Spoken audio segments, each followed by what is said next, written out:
Hello, I'm Bernard Norcott-Mahany. I work at the Buford branch of the Kansas City Public Library. For April of 2025, National Poetry Month, I am reading poems from River Anthology by Edgar Lee Masters. I'm doing 3 or 4 poems a day. These are short poems. The premise is that you are wandering through the graveyard on the hill overlooking Spoon River, the town of Spoon River, and Spoon River itself, and that as you pause, that the people lying in the graves, then their souls speak to you. So yesterday we had a poem by Ruben Pontier, who had been a student of Emily Sparks, and here we have Emily Sparks, her own tombstone. Emily Sparks. Where is my boy, in what far part of the world? The boy I love best of all in the school. I, the teacher, the old maid, the virgin heart, who made them all my children. Did I know my boy aright, thinking of him as spirit aflame, active, ever aspiring? Oh boy, boy for whom I prayed and prayed in many a watchful hour at night, do you remember the letter I wrote you of the beautiful love of Christ?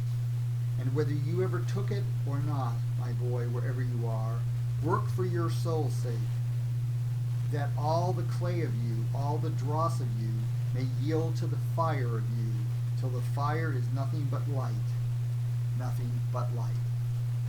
So here, Emily Sparks, the spinster school teacher, is thinking of her student, Ruben Pontier, and saying basically you need to live your life to the fullest, and that your spirit needs to sort of burn through the base material of your physical body.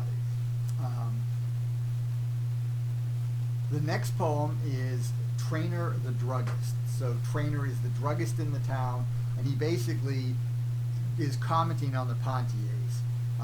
So like Emily Sparks, he's not really talking much about himself. He's talking more about what he's observing.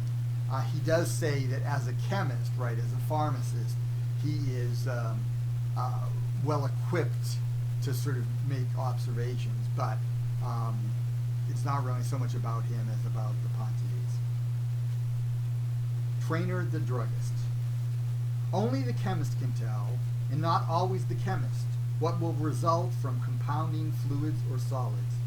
And who can tell how men and women will interact on each other, or what children will result?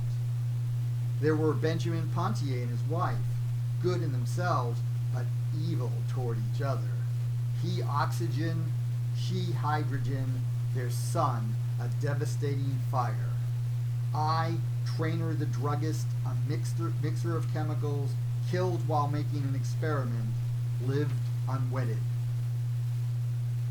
So, tough to know whether Trainor, he seems to be a bit resentful that he didn't have a family, but he looks to the one family, I guess, that he knew pretty well, the Pontiers, and that didn't quite turn out so well, so who knows. Daisy Fraser.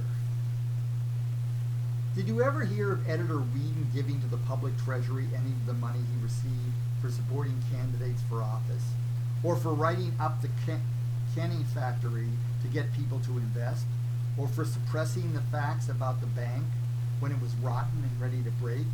Did you ever hear of the circuit judge helping anyone except the Q Railroad or the bankers?